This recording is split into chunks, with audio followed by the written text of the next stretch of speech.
Mitra, why is it so hard for people to say no? In my belief, in my experience, is the meaning people give to the answer, to the reply, to the word no. And the association I usually ask people. I told you I did a whole course on that because I feel that's such an important subject. When I ask people, when I start teaching it, I ask them to write down no equals to, and then write down whatever comes to their awareness. Normally, the first one is rejection. Mm. Second one is lack of love. And then the list goes on. So just imagine if I associated an answer with that, either for me to give it or to receive it. And they're both come from the same place, that they come from the same belief. So, and then I really want to say no. You say, Mitra, let's go for lunch. And I want to say no, but I'm afraid that you are going to feel rejected. You're going to feel like I don't care for you. So it will be very difficult to say no.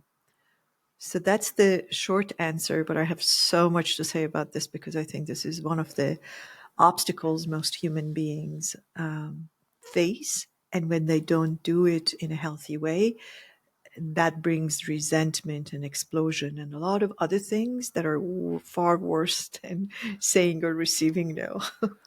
That's the irony of it, is we think we're doing that person a favor. Really, we're, at the end of the day, we're trying to do ourselves a favor because we don't want to deal with the discomfort. True. And in the end, it usually doesn't work out to anybody's favor, especially ourselves. Yeah. So what So, does it mean to you before we go on? If I said saying no, how do you equate it? yeah, I would say I experienced similar things. I've gotten much better at it. Mm-hmm. I think there is this part of me that doesn't want to offend that person, Mm-hmm. which is really the part of me that's probably saying, I don't want that person not to like me. Translation? That's, if you really get to the bottom of it, that's what Yeah. it is. I want to be loved. I want to be accepted. And then, you know, there's a part of me that I have experienced where I've doubted my no, where I might feel no, and then I tell myself, is that a real no? Am I just running away? Mm-hmm. I'm just running away from something. Let me say yes. So I'm almost revolting against the no that I'm feeling. Mm-hmm. And the truth was that it was a real no. It didn't feel aligned for me to do that thing. Yeah, because there are three no's in my view. There's, I call it small n, small o, which is really not a real no. And then it's capital N, small o, which is sort of depends. I'm sort of in the middle. But then there is capital N, capital O, bold, underlined. And then that is the no that I'm speaking about. So I think what we're saying is the first step is to clarify what your real answer is before even moving to, like, do I want to say no? How do I want to say no? And what does it mean to me? Is it really no? Or is it just a yes pretending to be no? Or it's in the middle and I haven't really evaluated whether I have a clear answer. So do you think it would be beneficial for us to walk through an example if I give you a scenario? Yes. Okay. So let's say I'm a really good friend of yours Mhm. and I'm hosting this event that is happening this weekend, and I really want you to be there. Mhm.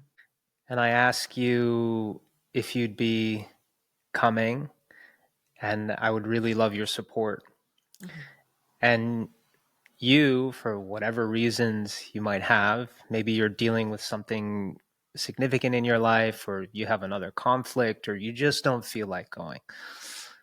You're not feeling the yes. Mhm. Can you walk through that process? But walk through that process imagining you're someone who might be struggling with that. So, as the giver of the answer, correct? In my own position. Yeah. Okay. So, first of all, when you said we're good friends, so that put a really a heavy load on the answer I wanted to give, Mm. because that very good creates an expectation. Mm. Mm-hmm. Very rarely relationships are very close relationships are free from that. It takes a lot of work for liberation to be the energy between two people, whether as friends or family members or what have you. So that very good close friends, it just like my back went up a little bit and I thought, oh, okay. So, woof. So there's something at stake. What if I lose your friendship? You see? Mm. And I went through like my agenda and my plans for the weekend, and I felt like it's like as full as it can be. And then, but then you said, I want your support. It was very interesting, the words you used. It was like, oh, it's not just an invitation. If you are a good friend of mine, you're going to come and support me. Are you going to support me and participate? So all of these heaviness I was feeling as I was just listening to the invitation. Mm-hmm. And immediately, instead of going to find the true answer that serves me, I was trying to juggle things and find room between the things that I've already have. Mm. And that's unhealthy, because the first job I have is to really find out how much room I have. Can I afford energetically and time wise to, and sometimes even financially, there are things that are involved with money. Can I afford to participate in this event that my very good friend just invited me to and was seeking my support? So the answer to that was not based on me and my ability. The question is, was it fear based? Yes, it was fear based. How can I accommodate? How can I accommodate? Mm-hmm. But if it's not fear based, when I brought awareness to it, I thought, no, I really can't. And this is like, we're speaking on a Friday and you're talking about the weekend, so it's too close. And the true answer would be no. Mm-hmm. But I hesitate to say that. And I'm a person who has worked and taught on this subject for decades, how to say no, Mm. because it really compromises the choice we have as a human being. But I went there. I went to the fear place first. How can I just juggle something, push something, only go here for an hour, only say this, don't eat dinner, and then go and support my good friend? So, but when I brought awareness to it, I thought, no, it's really a true no. And then the question became, how can I say it kindly so that Ben can feel my willingness, but somehow my inability, and love and support that he's seeking? Yeah. Mm. And so, how would you communicate it? So the first step was exactly what we did, which was the clarification of my answer, which is where we really get lost. Because if habitually I have said yes, then I'll just go to yes. So I just clarified my answer is no. Then how can I say it kindly and firmly? So I find a statement, something like, would love to join you and support you, but I have a full schedule this weekend. And depending on the nature of our relationship, I will or I will not provide information. What I don't want to do is over explain, justify, or defend my answer, because all three of those mean that I am in fear. Mm. So I'll just gently say that. And then the third step is the consistency of my answer. So you say, well, what about if you come a bit later, and where are you going? And I'll say, like, I have an event in such and such area. You see, the moment I give you information, I've also given you permission. So you're Mm. going to say, oh, that's not that far. Why Mm. don't you? Now you're part of my planning. Mm. You see that the problem is, now you know exactly where I'm coming from. Then you say, why don't you go there for like this amount of time and join us for? So I gave you permission. But the healthier way, not sure if I would be able to do it, but I'm just saying the healthier way would be clarify my answer, communicate it kindly and firmly, and then consistently repeat my answer as you go into your insisting mode, which usually friends and close ones do that. So, yeah. And then let's say that that friend now is upset with you. You didn't come to the event. It Mm-hmm. was a true no for you. Mm-hmm. And now this friend is, you're picking up some resentment from them. Mm-hmm. Or they communicate it. Let's just say they tell you, you know what, I'm really upset that you didn't come. Mm. How are you going to respond to them? Yeah, I'm really sorry that you feel that way, but I have a really full life, and I'll come when I can come. And you have to understand that that opportunity also is created for my friend to grow through this, to understand that full and instant availability does not mean love and care, and necessarily. and and that's an opportunity. Do you also want to grow, or do you want to insist in where you are? And that's fine too, that's your choice. I have let go of insisting and explaining for a while. And if the person, and I offer always, would you like to talk about it? I would like to talk about it.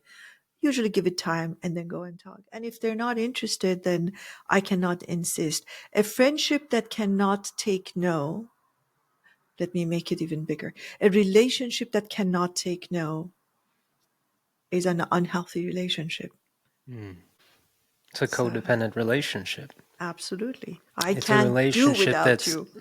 yeah, that's built on fear and this subliminal emotional blackmail, Mhm. and it's not real because then we end up harboring resentments towards that person and that aren't expressed, and so there's this, the connection becomes blurred Mhm. by these underlying emotions.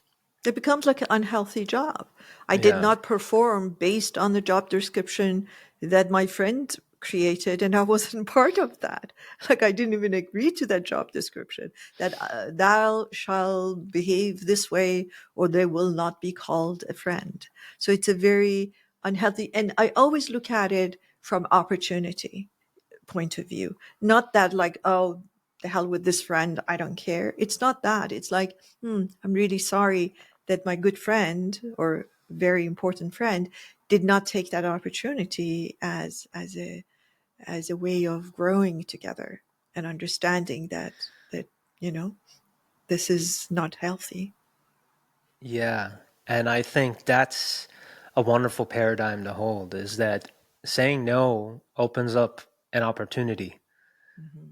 for growth. If you're uncomfortable, that's a good thing. And if it Hmm. creates a conflict with that person, then that's an opportunity for you guys to get closer together, to Exactly. work through that challenge, to see each other for who you are, and to accept one another unconditionally and grow stronger as a result. Exactly. I mean, having said that, let me say this, because as I'm saying this, I'm aware that there are times that I cancel everything and show up for a friend or a family member or a loved one. Those are different, because whenever I say that, they say, what if blah, blah, blah is happening? And that's an exception. If you call and say, Mitra, come here right now. I need you. There's something important. I'll cancel everything and I'll show up. But we were talking about an event. We weren't talking about, like, something that is an urgent matter or matter of truly needing support, as opposed to just love to have you here. Even that, it's an inspired yes. It's a yes out of what I perceive is, it's a yes out of love. So Yes. I love you. I want to support you. With joy, I will cancel and clear my schedule, Yes. and I will be there for that. Correct. Correct. But not every time we can afford to do that, because imagine how many friends, and I'm also almost an expert in this because I have many friends around the globe. I've lived in so many places, so I have like a lot of good friends everywhere.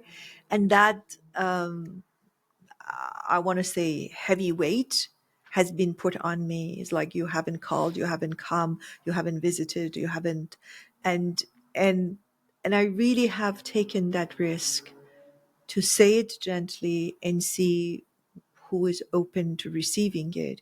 And then they also know, hopefully from my behavior throughout decades with them, that I'm also still a good friend. I'm just not as available as they would like me to be available. For me, the perspective that I hold now is it's what's in what feels like a no for me is in the highest good of all.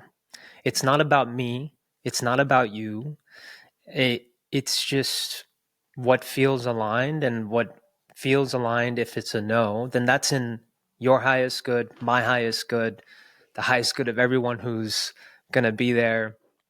Because if I show up there Mhm. and it was a no, I am, in a way, I'm abandoning a part of myself, and I have the resentment, or I'm just not as present, and that doesn't really, at the end of the day, serve people, Mhm. serve anybody. Mm. That's a really elevated way of arriving at no. Sometimes we can't go there. But you have to understand, when it is healthy for me, it usually is healthy for the world. Yeah. It may not be comfortable for everybody, but it is healthy for the world. Because how many times a day or week can I betray me is a question. How Mm-hmm. many times can I say, it's okay, you're tired, go. It's okay, you can't do it. It's okay. And that becomes part of that elevated way of looking at life, that um, the one and first responsibility that we have in this world is towards ourselves. And I know it sounds like a selfish statement, but if I do not take care of me, I cannot be in a space and the energetic field that is required for me to think about the collective health. Mm-hmm. I just can't. If I haven't slept, if I was starving right now, if I was thirsty right now, I wouldn't be able to be present to our conversation. It's Mm-hmm. just because I have physicality. So that responsibility needs to be fulfilled. And then you can go beyond it and include the world. Mm. And there is a space somewhere, and I have been there, not as often as I would like to be, that the question that I ask is, how can it 100% serve me and 100% serve the world? And when they come together, oh my God, I got shivers. That is a space that means that I am aligned with myself and with the universe. And any decision I make in that space is going to be helpful for all. Not comfortable, not what they want, but helpful and healthy for all. Mm. What are the ingredients for that to happen? Mm.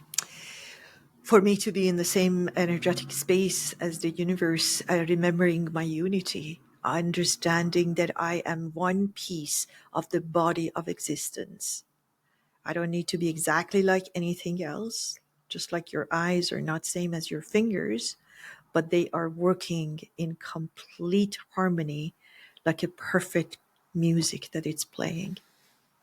And if you think about what disease is that when my body goes out of harmony and cells, instead of working together, work against each other. So really, you arrive there whenever your yeses and nos are all in resonance with your truth. Exactly. So when you consistently say the yeses that feel like true yeses and say the nos that are truly nos, Mhm. then you come into harmony with yourself and with the universe. And in that place, it becomes even more clear. It becomes even easier to say no. Not only say no, but to say no in just in the way that that person needs to hear it, with Yes. compassion, with kindness, with love, but with conviction and clarity. Yes, exactly. And if they don't, and I've done my best at my end, then it's their work. It's not my business. If I'm giving it from that place, and I love the word you used, it's easy. Yes. At that place, I don't need to even check and see, is this also good for the world? Well, I am the world. Hmm. The world is in me. Of course it is. If it's good for me, it's good for everybody. But is it comfortable for everybody? Can they receive that? No. If they are vibrating at a different level, they may see that as exactly the way we see it in the fear space. We see the no as rejection. We see the no as lack of love, lack of support, lack of wanting, lack of belonging. We see all of that. So I can't guarantee how they receive it. All I need to do is to focus on how I give it, from which space am I giving my no. Does that make sense to you? Yeah. So for the people who struggle with saying no, how do you direct them typically? How do you guide them to become more comfortable with saying it, not only as a forced practice, right? Yeah. But as a way of being, as Mhm. an embodiment where no is not work, no is just, it becomes more effortless. And I realize in the beginning it requires some discomfort and some effort, but how do you guide people typically? The first thing is the belief behind it. I always say the B behind the A is far more important, the belief behind the action. So I literally get them to write down some more suggestions. How about, can you consider saying no can equate to having a boundary, self care, truth, independence, growth, and so on and so forth. People come up with an amazing meanings. I say, okay, let's play. Let's be playful. What if no means that our relationship has been a little bit boundaryless, and we're going to give it some boundaries? By boundaries, I don't mean fences and lines, but where do I stop? Like that break that we need to have because we have physicality. So first is to change the meaning and play with a new meaning. And the key word here is playing, instead of Mm. like, this is the right one. It's like, no, let's just play. What if this is right? And then from there, the question becomes, can you practice where it doesn't matter? So say no to something very small, like, we go to a restaurant, and I suggest, and I say, Ben, try this salad, and you really, this is not what you want. You're craving soup. And how often we say, oh, okay, and then I think, like, yeah, really, I want to make my own mistakes. I'm not saying that I know what's best, but I want to make my own mistakes. So trying it and practicing it where it doesn't matter, clarifying my no, communicating it very friendly and lovingly but firmly, and then staying with that. So you insist and say, Mitra, the salad is really good, and I say, thank you, yeah, I'll order it next time that I have a craving for salad. Right now I would like to, try the soup. Yeah. And what happens, I mean, in my own experience, what happens is it actually deepens connection. When we honor our boundaries, when we Yes. honor our no's, it actually connects me more on average to those to people. Yes. They respect me more. I respect them more, Mhm. and I a thing happens. A calmness, a openness, a liberation of energy happens Mhm. when we honor our no, specifically our no, Mhm. Yeah. right? Yes. And when we're not used to saying it. And it allows us to just be more free and relaxed and ourselves and more enjoying the moment, enjoying the company, them enjoying us. Yes. Yeah. And it gives it meaning. So when somebody says yes all the time, at their end, it eventually, especially if it's an ongoing relationship, eventually creates resentment. So that's when people, you see, like, explode, and they say, I lost it. in things like that. That means that I took it, I took it, and then one day I could no longer take it. So that's at that end. And at this end, the receiver's end, you start respecting that yes. Because when I Mm-hmm. say yes, I'm going to be there and I'm going to be fully present. I have no resentment. I have no other agenda. I'm not checking my time. I'm not counting the minutes for this to end so I can go. So that presence is so meaningful. That yes, that comes from a place of comfort and liberty is so valuable that the person can see how delicious it can be. That 10 minutes of together, that 2 hours of together is better than 18 days of yes, yes, yes, yes, when I'm not present and I don't want to be there and I'm really thinking about something else when I'm there. So my body is there, my attention, my presence is not there. Yeah. Yeah. So, what are other aspects of this that you cover with people? We're talking about socially, Mhm. in the social context. Is there other contexts that you find uh, are common areas where people struggle saying no? Romantic relationships, uh, place of work, family. Oh my God, you want to charge one, family relationships. Mm. And I would love to explore that further, but I just don't want to forget to say the most important relationship is the relationship with the self. When I say no to myself, Mm. when I say yes to automated things that has been habitually there. They're not necessarily healthy for me and they're not necessarily helpful for me. So saying no to myself when I say, yeah, I'll do that. And I'm thinking, no, I really, Mitra, just a second. I would like to say no to this one to you. Please hear me out. Yeah, that's it. You bring up an interesting point when you brought up the self, because I think about back before when I was kind of a workaholic. And there was a part of me that would say, no, right now is not the time to work.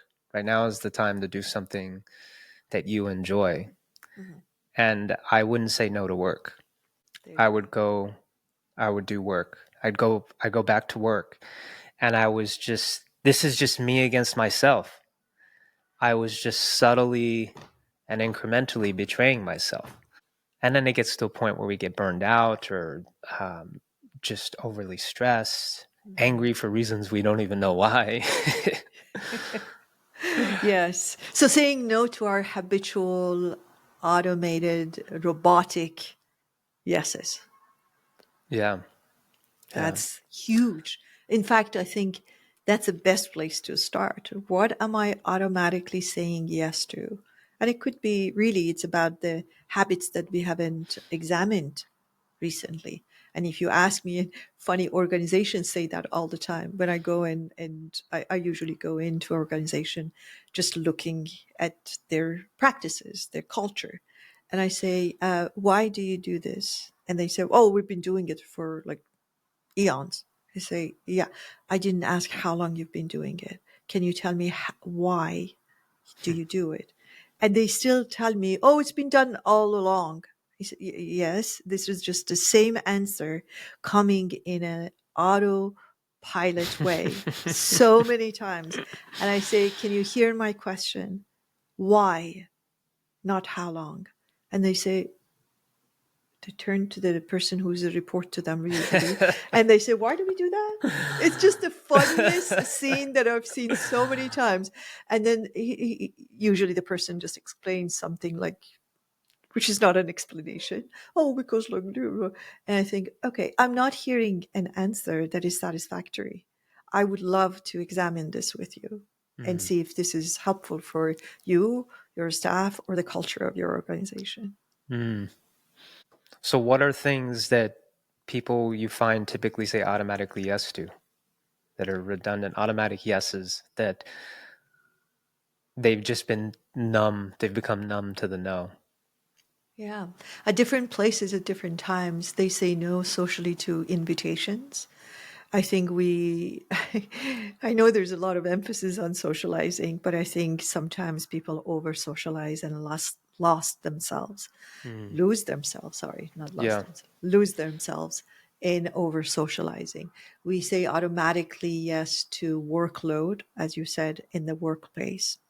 We say automatically no to a lot of family things and a lot of Mm. evaluation. By the way, this evaluation goes both ways. I also, when I examine my yeses, I'm really examining my no's as well. So why did I say no automatically? I just like, no, I don't want to. And if you Mm. really ask me, I don't have a healthy reason for that. I'm used to rejecting you as my friend, as my brother, as my child, as whoever you are to me or Mm. colleague, and I just say it. So that's one of the places in the family that we say no to, because that's the stand that we have taken. No to activities, no to discussions, and yes to disagreements. Really, we've decided that I'm just not the same as my family. It's independence and uniqueness gone wrong. Mm. Can you elaborate on this? Let's go into family. What happens around, in my view, around puberty, we want to be different. In fact, that's what energetically puberty is. Puberty is, I know I may look like you, I know I may share your genes and your last name, but I want you to all know that I am my own person. I am different. I am unique. I am me. And because we are young, it shows in usually physical ways. Sometimes it shows in political views, in choices for food and what we want to eat, who you want to sort of socialize with, and so on and so forth. When this is not in a healthy way addressed, when I am not feeling fully me, when I haven't given my own permission to me to be me, without being against you, but being me, because they're two different things, then I take it to my older age. I still am against you because I haven't fully realized my uniqueness. And I'm proving to you, as whoever you are, as a family member, that I am me and I'm very different than you. So I say yes to arguments. I say yes to division and separation, and on my way sometimes I lose my loving, supportive kind of relationship in the family at the price of what I think is independence and being me. So, can you give an example? You deal with, I mean, you've seen so many families and you've worked with the children, you've worked with the parents, you've seen a lot. If you were to give a specific example, which you would consider a common dynamic, Mhm. what would that look like? A 20-something-year-old female with her mother or her father, and what is the thing that they struggle with? Hmm. The first thing is the person that they're dating. That's what comes to awareness. Hmm. So it's very interesting. Sometimes I talk to both the parents and their child, who's not a child anymore, to their young adult. And what happens is the parents have their own idea about who they should or shouldn't be dating, for instance. And the way they portray the child is like, this person has no wisdom, doesn't know anything, is just immersed in this relationship without any knowing. And often when I talk to their child, especially if it's alone without the presence of the parents, I hear a very wise, very grounded person. They know exactly what they're doing. And I ask them, why didn't you then share with your parents what you're telling me? And they say, I don't want to, because they think they can tell me what to do. Hmm. You see? And I'm thinking, okay, so it's something is getting lost here. So that's where we are automatically saying no The instead of rebellion, the yes, rebellious, it's a yes, habit. It's a exactly, habit to rebel. So I'm exactly. not even going to give you an explanation, even though I have a good one. I'm just Yes, going to, contest and ignore you or fight you yes. argue with you about this. Yes, and let you jump up and down, go for no sleep, worried to no end. I mean, when you think about it, and I sometimes open that, I say, so do you know what that means to your parents? And they say, yeah, yeah, yeah, yeah, I do. I said, no, let me explain to you. Have you ever gone whole night of no sleep? And they say, well, yeah, sometimes. I said, does that feel good? They say, no. I said, that's what your parents are reporting to me. Have you ever gone this? Have you ever been like in places, but you're not present, you're not enjoying because you have this anxiousness about a loved one? They say, okay, yeah, when my cat was dying, I felt like that. I said, okay, good. So that's how your parents are feeling about you. But isn't that a slippery slope too? Yes. Because we don't want to do it. That would be out of fear. If I then start communicating with my parents more about my dating life because I don't want them to have sleepless nights, then that's also not healthy. Yes. Yes. So I, the the, question is, where's the balance? Where is the balance? I give you enough. First of all, no, let's go because behind. then let me just clarify this Sure. point, because then it's enabling the parent to continue to get worried and have sleepless nights, and it's putting the responsibility on the child. But reality is that the parent is creating that experience for themselves out of their own insecurities, anxieties, limitations, attachments that actually have nothing to do with the child. Yes. They've put it on the child, but in reality it has nothing to do with the child. That's the parent's responsibility to address those things and to manage their emotions so that they're not having sleepless nights. But it is also about doing what for the child. Are you coming from fear or from truth and love? Are you coming from your center, Yes. or is this a reactive nature? And I think that's the crux of it. Yes. So it goes back to why we're saying yes or no. That why and where the energy of that answer is coming from is fundamental to the health or lack there of health within that relationship. So if I'm doing this on autopilot, if I'm doing this to irk you, if I'm doing this because I want to take revenge, you told me no and you did this and that, and I want to make sure that you know how it tastes like. Those are the Mm. reasons. Those are the reasons. And these are the reasons we do it. Either consciously or unconsciously. Yes, and yeah, and sometimes even consciously. Yeah. So I'll show them. I'll show them is a very, very difficult place to be. So really examine your answers. Examine your yes and no. Then examine the reason for your yes and no. Is it coming from your truth, or is it coming from a fear place, separation, and revenge, and all those things that they're all the same. They're just brother and sisters and relatives of each other. Okay, so it's coming from revenge. I like that. Yeah. So what? No, that's fine. As long as you do it with awareness. Do you see all the violence in the world? The very people that make decisions on the destruction of people. If I brought a dog and I said, cut the head of this dog, none of them will be able to do it. Yet they make decisions globally that destroy millions. So awareness is the key. When I sit there and I say, oh, I want to take revenge. Wow. First of all, that energy alone. And that's fine. Maybe I'm at the consciousness level that I would like to take a revenge.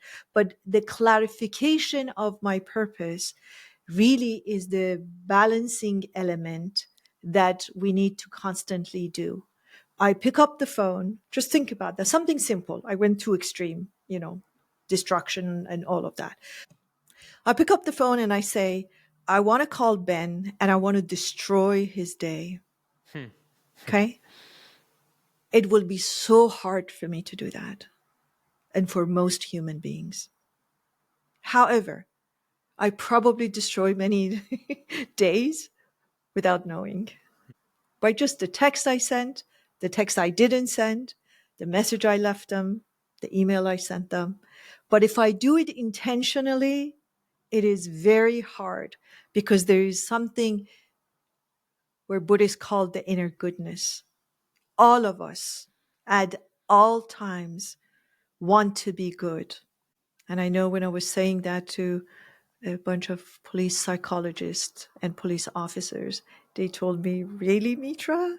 You should come and do our job for a week." Mm-hmm. And I said, even those criminals, they, in the bottom of their soul and heart, want to be good. And since they've gone so far from that, they just can't find their way back.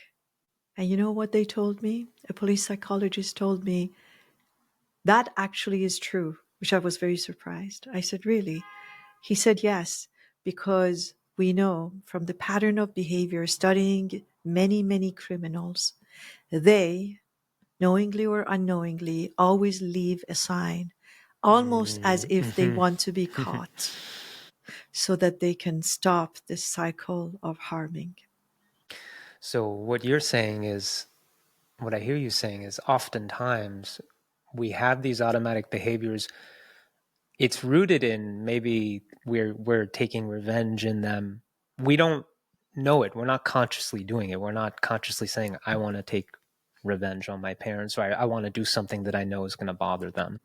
And the moment we pause and we see what's really happening, that it is, some part of us is actually taking revenge, and some part of us actually does gets a subtle pleasure from their suffering through Mhm. this, then it becomes harder to persist that behavior because we have that awareness.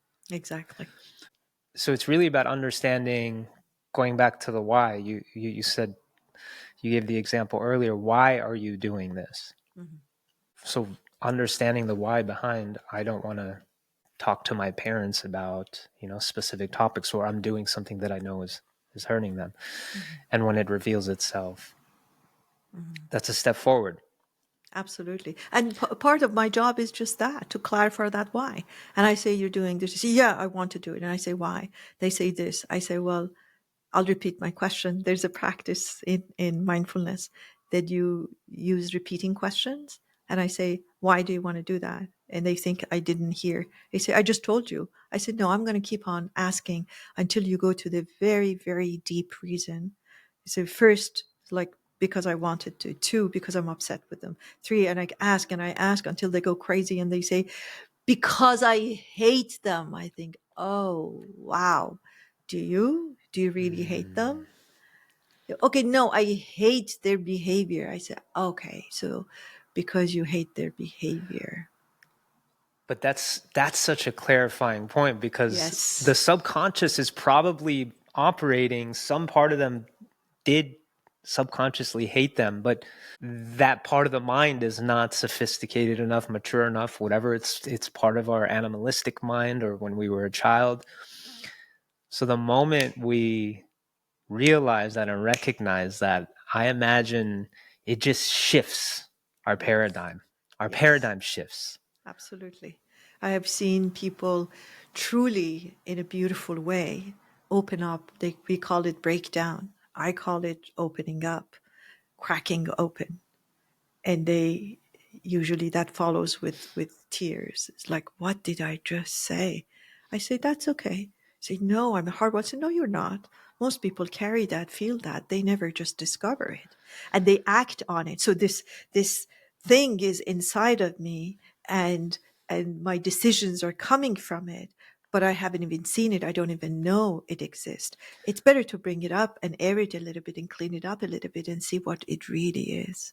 Yeah, and that's the thing, is that we bury these emotions. Yeah, it's possible to have hate towards Yeah. our parents, and it's taboo Yeah. to experience that. But Yes. the reality is that almost everybody experiences that to a Yes. degree, in varying degrees, you know? And if we can just bring it to the surface, face it, let it out, Yes. and by letting it out, then we can see more clearly what is actually happening. Really behind under that hate or that anger is sadness. Yes. And Lack of being it's seen. not being seen, and now I can do something about it. Yeah. It's at the foreground. Now I can work through it and let it go and release it and ask questions about it Mhm. to understand it. Because even when it's irrational, there is a legitimate and rational reason for it. Mhm. When we were a child, we might have developed this anger or resentment, and it served a purpose. It somehow protected us as that little child who didn't know any better. But Yes. now we're an adult, you know. But we can't let it go until we go there, until we Yes. feel it, and we're able to um, use our more mature. I wanted to say there's a little bit of rational mind involved, but there's also a lot of compassion and love, which is heart. Uh, but Yeah. the two together to resolve it and let it go. Yeah. And don't forget that the formation of that view or that feeling was done when you were a child. So, in our childhood way, we felt those things.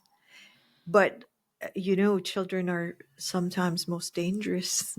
They have the most dangerous minds. Who is it? I think there's a philosopher, maybe it's Diderot, that says the most dangerous beings are those that have kept the mind of a child and they have the access to the powers of an adult. That's the most dangerous beings. So That's the majority of our exactly. majority of people, Mitra. Majority of people are Yes. uh, children disguised as adults. They're still dominated by their fears and their emotions from childhood.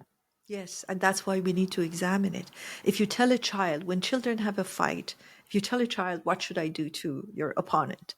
They say, like, cut them into pieces. Like, a child doesn't have boundaries, doesn't understand consequences. So that child formed an idea about their mother or their father, and then imagine they did no examination, further examination, and they are now in their 30s and 40s and 50s and 60s, and they still are thinking we should cut them into pieces. Yet they feel like they have to give them a ride and invite them to dinner and be pleasant to them. So this conflict within us is extremely hard to contain, and we don't know what to do with it.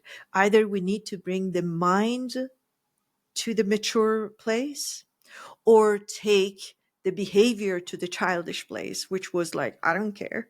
I didn't need to take care of my mother and respect her and care for her when I was like 7. Now, if I have those ideas with the powers that I have at this age, 60 years later, then it becomes a dangerous combo.